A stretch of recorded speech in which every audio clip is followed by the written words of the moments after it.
We all know the context of Exodus chapter 14. నిర్గమకాండం 14వ అధ్యాయము ఈ సందర్భము మరి మనందరం కూడా తెలుసు అనుకుంటా. Nearly for 430 years they were slaves. The Israelites were slaves in the land of Egypt and they have just come out. దాదాపుగా 430 సంవత్సరాలు ఇశ్రాయేల్ ఐగుప్తు దేశంలో వారు బానిసలుగా దాసులుగా ఉన్నారు. అప్పుడే వారు బయటికి వస్తారు. God performed so many wonders. The wonders which he performed never before. Such wonderful things he has performed before their eyes. చూడండి, వారు మరి కళ్ళ ఎదుట దేవుడు అద్భుతమైనటువంటి కార్యాలని ఎన్నడూ ఎప్పుడు మరి ఎరగనటువంటి ఆశ్చర్యక్రియల్ని వాళ్ళ కళ్ళ ఎదుట దేవుడు చేశాడు. 10 wonders.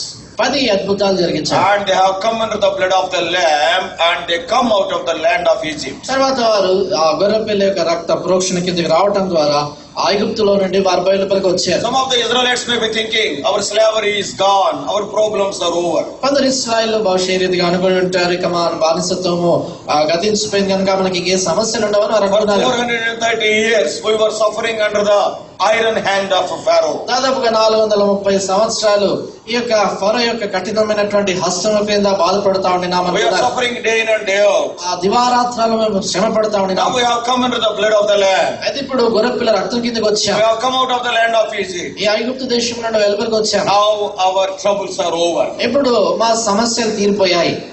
Still when the thought was ringing in their mind, ఈ తలంపు వాళ్ళ తలంపులో మరి వారు గింగురు అంటున్న సమయంలోనే, and when they came forward there was a Red Sea. వారు ముందుకు రాగానే అక్కడ ఎర్ర సముద్రం ఉంది. And they looked back what to do. ఇప్పుడు వెనకకు తిరిగి చూసారు ఏం చేయాలని. Shall we go in another way? అంటే వేరొక మార్గంలో వెళ్ళాలని చూసారు. Because how can we cross the Red Sea?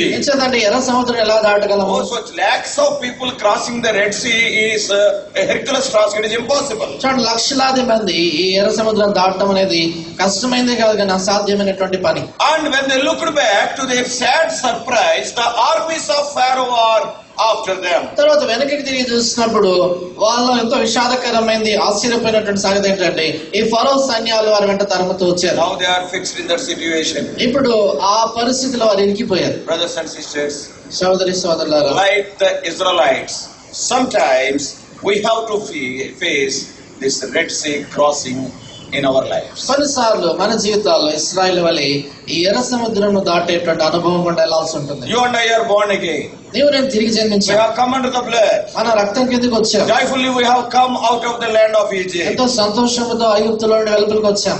And now Red Sea is there. ఇప్పుడు ఎదుట ఎర్ర సముద్రం ఉంది. Before you Red Sea and behind you the armies of Pharaoh. మీ ఎదుట ఎర్ర సముద్రము, వెనకాల ఫరో సైన్యాలు. In Telugu there is a proverb, you all know it. తెలుగులో సామెత మీ అందరూ తెలుసు. ముందు నుయ్యి వెనక గొయ్యి. What to do? ముందు నువ్వు వెనుక ఏం చేయాలని. Yes, what to do? ఇప్పుడు ఏం చేయాలి దానికి? And have you ever found yourself in such a situation in your life? మీ జీవితాల్లో ఎప్పుడైనా ఇలాంటి పరిస్థితుల్లో మీరు ఉన్నట్లు ఎప్పుడైనా కనుగొన్నారా? Yes, many times. చాలా సార్లు. Probably because of your financial problems sometimes.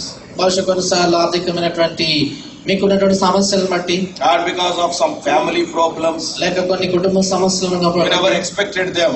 మనం ఎప్పుడు వాటిని ఊహించి ఉండం. Yes, you cannot go forward, you cannot go backward also. ఆ పరిస్థితుల్లో ముందుకు వెళ్ళలేము, వెనుకకు వెళ్ళలేము. Sometimes the problem in relation to your health. కొన్నిసార్లు సమస్యని ఆరోగ్యానికి సంబంధించింది కావచ్చు. Sometimes the problems in the church. కొన్నిసార్లు సంఘంలో సమస్య. And in such situations what will happen? అలాంటి పరిస్థితుల్లో ఏం జరుగుతుంది? Our faith will be faltering. మన విశ్వాసం అనేటువంటిది And కదిలిపోతుంది. the hope what we got, wonderful future, it will be halted. తర్వాత మనకు ఉన్నటువంటి నిరీక్షణ, అద్భుతమైనటువంటి భవిష్యత్తును గురించినటువంటి ఆ యొక్క తలంపు అక్కడ The నిలిచిపోతున్నట్టు life of ఉంటుంది. victory what we enjoyed at the time of our salvation, it looks as if it is vanishing, the victory is vanishing. రక్షణ సమయంలో మనం పొందినటువంటి ఆ విజయ జీవితం అనేది ఇక ఆ యొక్క కనుమరుగైపోతుంది, విజయం లేదన్నట్టు కనబడుతుంది.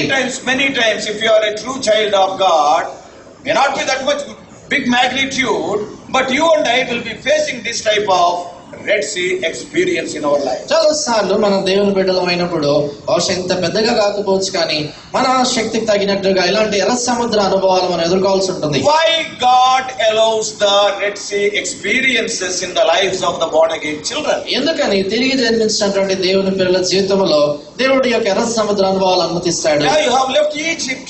మీరు ఐగుప్తును You have విడిచిపెట్టారు, come under the blood of the Lamb. మీరు గొర్రెపిల్ల రక్తం కిందకు వచ్చారు. Oh, with joyful song you have come out of Egypt. ఎంతో సంతోషముతో పాటలు పాడుతూ ఐగుప్తులను వెంటొచ్చారు. Few days everything is very happy. కొన్ని దినాలు అంతా సంతోషంగా And నడిచింది. suddenly from an unexpected side some problem.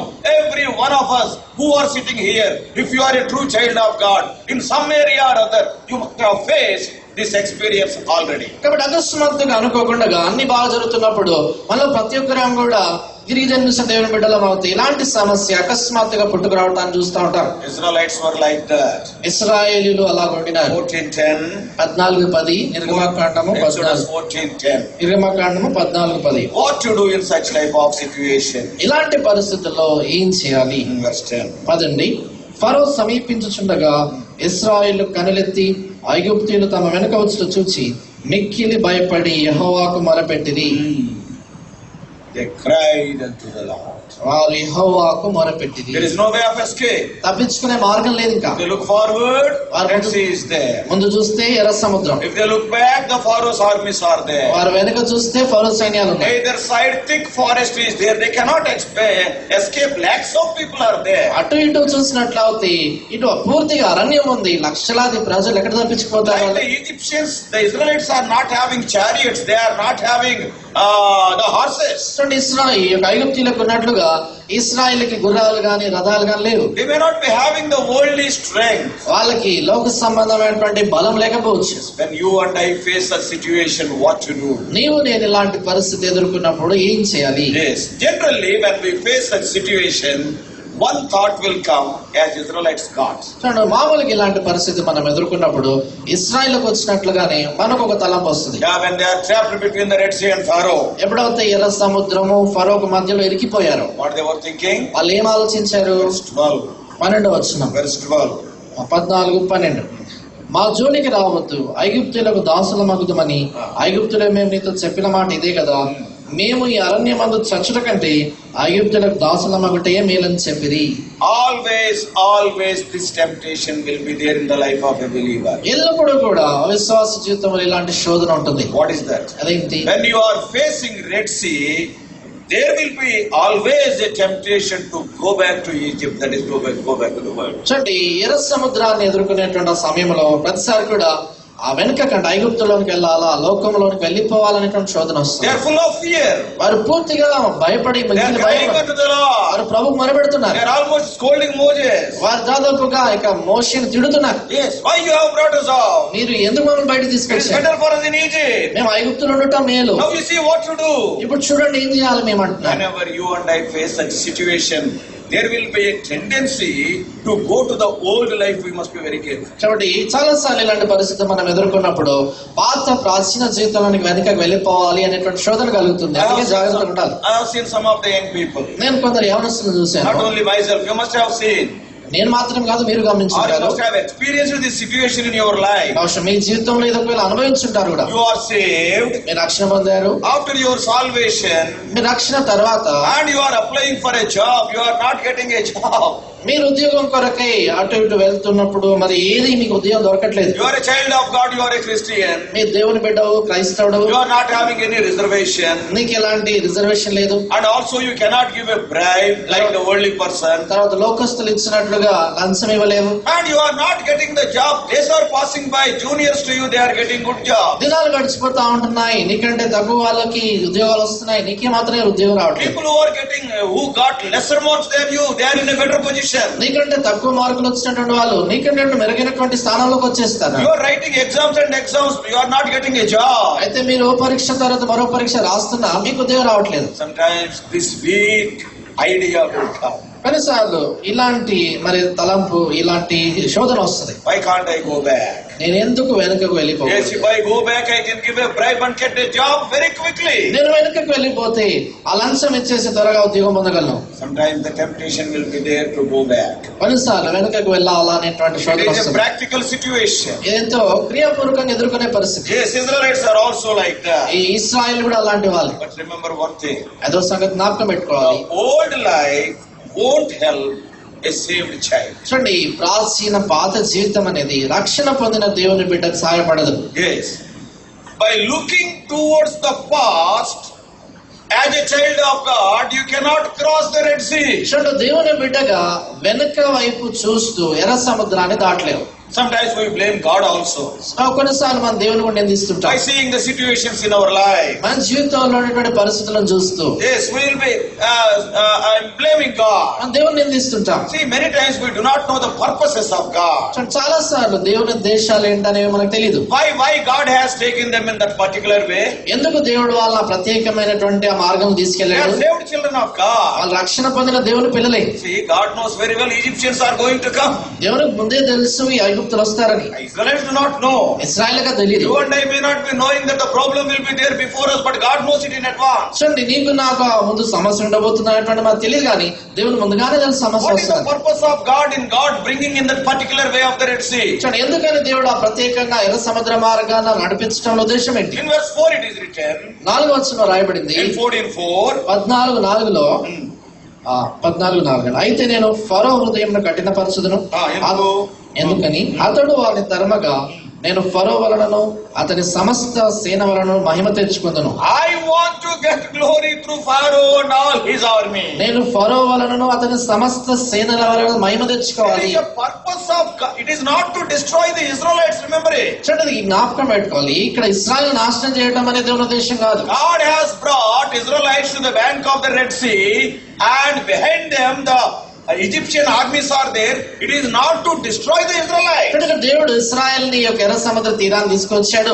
వెనుకలు చూస్తే ఫరో సైన్యాలు ఉన్నాయంటే వీళ్ళని నశింపజేయడానికి He తీసుకురాలేదు. is a loving God. He is a loving Father. ఆయనతో ప్రేమగల దేవుడు, ప్రేమగల తండ్రి. There is a clear purpose behind that. దాని వెనకాల ఎంతో నిర్దిష్టమైనటువంటి ఉద్దేశం ఉంది. I want to see my name glorified in the life of Pharaoh and also in the armies of Pharaoh. ఆయన ఫరో వలన, ఫరో సైన్యముల వలన నా నామానికి మహిమకు రావాలి అనే Not only ఉద్దేశం. that, అంతే కదా. he is repeating the same thing in verse 8 here also. 18వ వచనంలో కూడా ఇవే సంగతులు మరలా చెప్తాడు. 18 అండి. నేను ఫరో వలనను అతని రథముల వలనను అతని గుర్రపు రౌతుల వలనను మహిమ తెచ్చుకున్నప్పుడు నేను యెహోవానని ఐగుప్తీయులు తెలుసుకుందురు. Egyptians will come to know that I am the Lord Jehovah. ఈ ఐగుప్తీయులు నేను యెహోవానని తెలుసుకుందురు. Many times we cannot see the purposes of God, and this thought Satan puts in our mind, and that thought will be lingering. Why can't I go back to Egypt? చాలా సార్లు దేవుని ఉద్దేశాలు మనం ఎరగనటువంటి వాళ్ళమై సాతాను పెట్టినటువంటి యొక్క తలంపు, ఎందుకు ఎరగక నేను ఐగుప్తులకు వెళ్ళిపోకూడదు అని ఆలోచిస్తుంటాం. Even the last verse also says, చివరి వచనంలో కూడా అదే రాయబడింది. verse 31, 31వ వచనం. another purpose of God is written there. ఇక్కడ దేవుని మరొక ఉద్దేశం రాయబడింది. యెహోవా ఐగుప్తీయులకు చేసిన గొప్ప కార్యములను ఇశ్రాయేలు చూచిరి గనక ఆ ప్రజలు యెహోవాకు భయపడి యెహోవా యందును ఆయన సేవకుడైన మోషే యందును నమ్మకం ఉంచి To increase the faith of the Israelites. ఇశ్రాయేలు యొక్క విశ్వాసాన్ని పెంచడానికి. See what a wonderful purposes God is having in bringing them to the Red Sea. చూడండి, ఎర్ర సముద్రం మీద నడిపించడంలో దేవుడు ఎలాంటి అద్భుతమైనటువంటి సంకల్పాలు కలిగి ఉన్నాడు. To get glory among the Gentiles and to increase the faith of his own children. చూడండి, అక్కడ అన్య జనులలో ఆయన నామానికి మహిమ రావటానికై, తర్వాత తన సొంత ప్రజల విశ్వాసం వృద్ధి పొందటానికై. Many times our sight is not, we cannot see the long purposes of God. చాలా సార్లు అంత దూరదృష్టి మనకు ఉండదు. దేవుని యొక్క ఆ దూరముగా ఆలోచించేటువంటి సంకల్పాల గురించి మన దృష్టి కలిగి ఉన్నాం. Remember, brothers and sisters, సోదరి సోదరులారా, జ్ఞాపకం if ఉంచుకోండి. you are standing in such situation, మీరు ఇలాంటి పరిస్థితుల్లో some నిలబడినట్లయితే, problem before you, some problem behind you, what to do, you are not in a position to take a decision. నీ ముందు సమస్య ఉంది, వెనుకలో సమస్య ఉంది, ఇరికిపోయి ఏ తీర్మానం తీసుకోవాలో తెలియకుండా ఉన్నావు. Always remember one thing. ఎల్లప్పుడూ ఒక సంగతి జ్ఞాపకం పెట్టుకోవాలి. God brought you out of Egypt to cross the Red Sea, not to be drowned in the Red Sea. దేవుడు నిన్ను ఐగుప్తులో నుండి వెలుపలి తీసుకొచ్చాడంటే ఎర్ర సముద్రాన్ని దాటించడానికి కానీ ఎర్ర సముద్రంలో మునిగిపోవడానికి కాదు. Even after crossing the Red Sea, why God is taking you through the wilderness?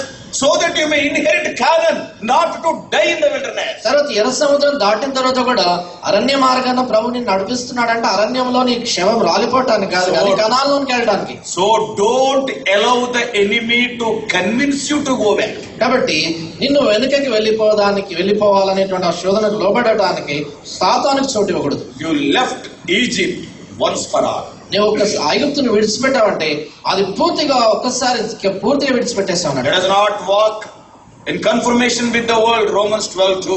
రోమపత్రిక 12:2 వచన ప్రకారంగా ఈ లోక మర్యాదను అనుసరించి మనం నడుచుకోకూడదు. God loved you so much. దేవుడు నిన్ను ఎంతగానో He ప్రేమించాడు. shed His blood for you. ఆయన తన రక్తాన్ని కొరకు He brought కార్చాడు. you out of the world, the Egypt. ఈ లోకమైన ఐగుప్తులో నేను వెలుపల Is తీసుకొచ్చాడు. it to kill you on the banks of Red Sea? అంటే ఎర్ర సముద్ర తీరాన్ని చంపడానిక? If God wants to kill you, He would have killed you in Egypt itself. ఒకవేళ నువ్వు చనిపోవాలనే దేవుని ఉద్దేశం అవుతే ఐగుప్తులోనే నువ్వు చంపేవాడు. What is the necessity of killing Himself? Killing Himself for your sake. నీ కొరకే నా కొరకే తను తాను మరి చంపుకునేదానికి ఆయన ఎందుకు అనుమతి ఇచ్చాడు? Yes, when you have come under the blood of the Lamb. ఎప్పుడైతే నువ్వు ఆ గొర్రె పిల్ల రక్తం ఎందుకు వస్తావు? Yes, problems will be there. సమస్యలు ఉంటాయి. Red Sea will be there. ఎర్ర సముద్రం ఉంటుంది. Bigger problems, smaller problems will be there. పెద్ద సమస్యలు ఉంటాయి, చిన్న Area సమస్యలు like ఉంటాయి. finances or family or health or church, whatever it may be, problems will be there. God said He shall have tribulation in His word. చూడండి, ఆర్థిక సంబంధమైన పరిస్థితులు కావచ్చు, కుటుంబంలో సమస్యలు కావచ్చు, ఆరోగ్య సమస్యలు కావచ్చు, సంఘంలో సమస్యలు కావచ్చు. ప్రభు చెప్పాడు, ఈ లోకంలో మీకు శ్రమ కలుగును. Always remember one thing. ఎల్లప్పుడూ ఒక సంగతి జ్ఞాపకం పెట్టు. My God has brought me out of Egypt to cross the Red Sea, not to be drowned in the Red Sea. నా ప్రభు నన్ను ఐగుప్తులో నుండి వెలుపలికి తీసుకొచ్చాడంటే ఈ ఎర్ర సముద్రం దాటేదానికి గాని దాంట్లో మునిగిపోవడానికి కాదు. My God has brought me out of Egypt, enabled me to cross the Red Sea, not to die in the wilderness, to inherit Canaan. నా ప్రభు నన్ను ఎర్ర సముద్రం దాటేదానికి ఆయన నాకు సహాయపడ్డాడంటే అరణ్యంలో నేను రాలిపోవటానికి కాదు కానీ కనాను స్వతంత్రించుకోవటానికి. So the first thing we see in the lives of these people, the idea of going back, it is from Satan. కాబట్టి మొదటి సంగతి వీళ్ళు చూస్తాం ఏంటంటే వెనుకకు వెళ్ళిపోవాలి అనే ఆలోచన సాతాను కలిగించింది. God's purposes are very lofty. దేవుని ఉద్దేశాలు చాలా ఉన్నతమైనవి. Even through our problems, He wants to glorify His name in the Gentiles. He wants to increase our faith. మనకు వచ్చే సమస్యల ద్వారా కూడా అన్య జనుల మధ్యలో ఆయన నామానికి మహిమ, మన విశ్వాసం వృద్ధి పొందాలనేది ఆయన ఉద్దేశం. So never look back. కాబట్టి ఎప్పుడు వెనుక చూడకూడదు. If you are a child of God, our eyes must be on Canaan, that is enjoying our spiritual inheritance. నువ్వు దేవుని బిడ్డ అవుతే మన కనులు కనాను మీద ఉండాలంటే ఆత్మ సంబంధమైనటువంటి ఆ స్వాస్థ్యాన్ని అనుభవించాలనే ఆశ. And when we see the Israelites, తర్వాత ఇశ్రాయేలు మనం చూసినప్పుడు they were filled with so much fear. వారు ఎంతో భయముతో నిండిపోయినారు. Verses 13 and 14. 13-14 వచనాలు. అందుకు మోషే, భయపడకుడి, యెహోవా మీకు నేడు కలగజేయ రక్షణను మీరు Why Moses is, you can read both the verses later, because it is not a Bible study, it is a prayer meeting. మీరు తర్వాత 2 వచనాలు చదువుకోవచ్చు, ఎందుకంటే ప్రార్థన కోడిక కనుక. So why Moses is telling fear not? ఇక్కడ మోషే భయపడకుడి అని ఎందుకు అంటున్నాడు? Because he has seen very clearly the fear on their faces. ఎంచేతంటే వారి ముఖాల పైన భయము స్పష్టంగా కనబడుతుంది ఆయనకి. Don't allow the enemy to create fear in your life. నీ జీవితంలో సాతానుకు మరి నీలో భయం పుట్టించేదానికి అనుమతికూడదు. Fear is not from God, faith is from God. భయము అనేది దేవుని యొద్ద నుండి వచ్చింది కాదు, ఈ విశ్వాసము దేవుని యొద్ద నుండి వస్తుంది. Somebody gave a definition, F-E-A-R, fear. Abbreviation.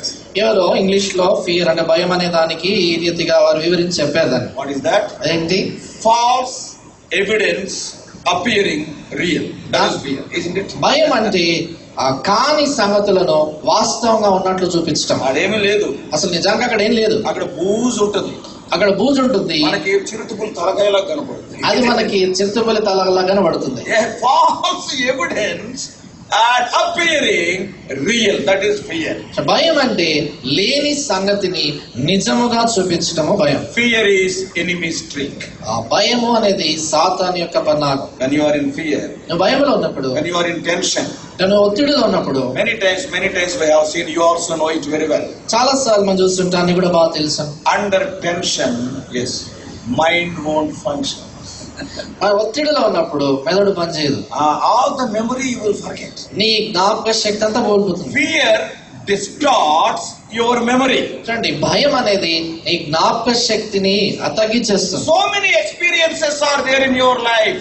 God has performed 10 miracles, wonderful things God has done. Because of fear, they have forgotten everything. దేవుడు నీ జీవితంలో అనేకమైన అద్భుత కార్యాలు చేస్తుంటాడు. ఆ జీవితాల్లో కూడా 10 అద్భుత కార్యాలు, ఆశ్చర్యాలు జరిగించిన భయాన్ని బట్టి అవన్నీ మర్చిపోయారు. See, a person who is filled with fear, if you see him, చూడక భయముతో నిండిన వ్యక్తిని మీరు చూస్తే, he doesn't know what he is talking and he will not hear what we are talking. ఆయన ఏం మాట్లాడుతున్నాడు ఆయన తెలియదు, మనం మాట్లాడేది ఆయన విండు. Why? ఎందుకని? Satan plays this mind game. ఎంచేతంటే సాతానుడు మన మనసు పైన ఈ రకమైన ప్రభావాన్ని He will కలిగిస్తున్నాడు. capture your mind. He will not allow you to remember anything of the past He will not allow you to think also. చూడండి మనసును ఎలా వశపరుచుకుంటాడంటే నీ గతాన్ని జ్ఞాపకం చేసుకునివ్వడు, అసలు నేను ఆలోచించడానికి కూడా శక్తినివ్వడు. That's why Paul is writing to Timothy. We all know 2 Timothy 1:7, God has not given the spirit of fear. అంచేతనే పౌలు తిమోతికి రాస్తూ ఈ మాట అంటాడు, 2 తిమోతి 1:7లో దేవుడు మనకు పిరికితనం గల ఆత్మని ఇవ్వలేదు అంటాడు. Therefore stand boldly on God's word. అంచేతనే దేవుని వాక్యంపై ధైర్యంగా నిలబడాలి. God has promised them, I will take you to Canaan. దేవుడు వాళ్ళకు వాగ్దానం చేశాడు, మిమ్మల్ని కనాను తీసుకెళ్తాను. Canaan is your promised land. కనాను మీ వాగ్దాత దేశము. On the way enemies will be there. శత్రువులు మార్గంలో On ఉంటారు. the way Red Sea will be there. మార్గంలో ఎర్ర సముద్రం On the way ఉంటుంది. Amalekites will be there. మార్గంలో అమాలేకులు On the ఉంటారు. way wilderness will be there. మార్గంలో అరణ్యం ఉంటుంది. Not one innumerable problems will be there. చూడండి, ఒక్కటి కాదు అనేకమైన సమస్యలు వస్తాయి. But remember one thing. అదొక జ్ఞాపకం No పెట్టుకోవాలి. problem on the earth can alter even one letter in the promise of God. చూడండి, ఈ భూమి మీద ఉన్నటువంటి ఏ సమస్య అయినా కూడా దేవుని వాగ్దానాల్లో కనీసం ఒక పొల్లు లేక ఒక అక్షరాన్ని మార్చలేదు. Yes, the word of God is so powerful. Heaven and earth will pass away, not the word of God. చూడండి, దేవుని వాక్యం ఎంత శక్తివంతమైందంటే భూమి ఆకాశాలు గతించిపోతాయి కానీ ఆయన వాక్యం గతించిపోదు. To be frank, if you see carefully, Israelites never dreamt that they will come out of the land of Egypt by seeing the situation. చూడండి, ఆ పరిస్థితిని చూసినప్పుడు ఇశ్రాయేల్ ఈ ఐగుప్తులో నుంచి బయటకు వస్తాము అనేటువంటిది వాళ్ళ భాష ఆలోచించి ఉండరు. Yes, God performed many miracles. దేవుడు వాళ్ళ అద్భుతాలు అనేకాలు చేశాడు. Why God performed miracles? ఎందుకు దేవుడు అలాంటి అద్భుత కార్యాలు Not చేశాడు? only for their deliverance, but also to increase their faith in Him. వాళ్ళు విడుదల పొందటానికి మాత్రమే కాదు కానీ ఆయన యందు వారి యొక్క విశ్వాసము వృద్ధి పొందాలని. But when Moses saw their faces full of fear, easily, Moses is a great man of God, skillful in the arts and crafts of Egypt. He can read the faces. కాబట్టి మోషే వీరి ముఖాలు గమనించినప్పుడు భయంతో నిండిపోయిన. ఎందుకంటే మోషే ఐగుప్తు యొక్క సకల విద్యలందు ప్రవీణుడు గనక ఆ ముఖంపై ఉన్నటువంటి ఆ యొక్క సంగతి గమనించి చదవగలడు. Brothers and sisters, కాబట్టి సోదరి every సోదరులారా, one of us, like Israelites, will be having problems in our life. మళ్ళా ప్రతి ఒక్కరము ఇశ్రాయేల్ వలె మన జీవితాల్లో సమస్యలు ఉంటాయి. What to do? అదేం చేయాలి? Never go back. ఎప్పుడు వెనుకకు వెళ్ళకూడదు. Never. ఎన్నడూ వెళ్ళకూడదు. Satan will try to convince you 100 times. Go back, look back. సాతానుడు 100 సార్లు ప్రయత్నం చేస్తుంటాడు నేను ఒప్పించడానికి. వెనుకకు వెళ్ళు, వెనుకకు చూడు, వెనుక వెళ్ళిపో అంటుంటాడు. Tell to the Satan, సాతానుతో చెప్పు, my God has given me a promise, I will go forward. నా దేవుడు నాకు వాగ్దానం ఇచ్చాడు కనుక నేను ముందుకు వెళ్తాను. I am a person belonging to Canaan, not to Egypt. నేను కనానుకు చెందినవాడిని కానీ ఐగుప్తుకు చెందినవాడిని There are కాదు. sometimes problems in the church also. They will encourage you to go back. కొన్నిసార్లు సంఘంలో ఉన్నటువంటి సమస్యలు కూడా వెనుకకు వెళ్ళిపో అనే దానికి నేను ప్రోత్సాహపరుస్తుంటాను. Tell to Satan, సాతానుతో చెప్పు, my Lord is building the church. నా ప్రభు సంఘాన్ని కడుతున్నాడు, I will go forward. నేను ముందుకు వెళ్తాను. God has brought me out of Egypt not to go back, not even to look back. దేవుడు ఐగుప్తులోని తీసుకొచ్చాడంటే వెనుకకు వెళ్ళడానికి కాదు, కనీసం వెనుకకు చూడడానికి కూడా కాదు.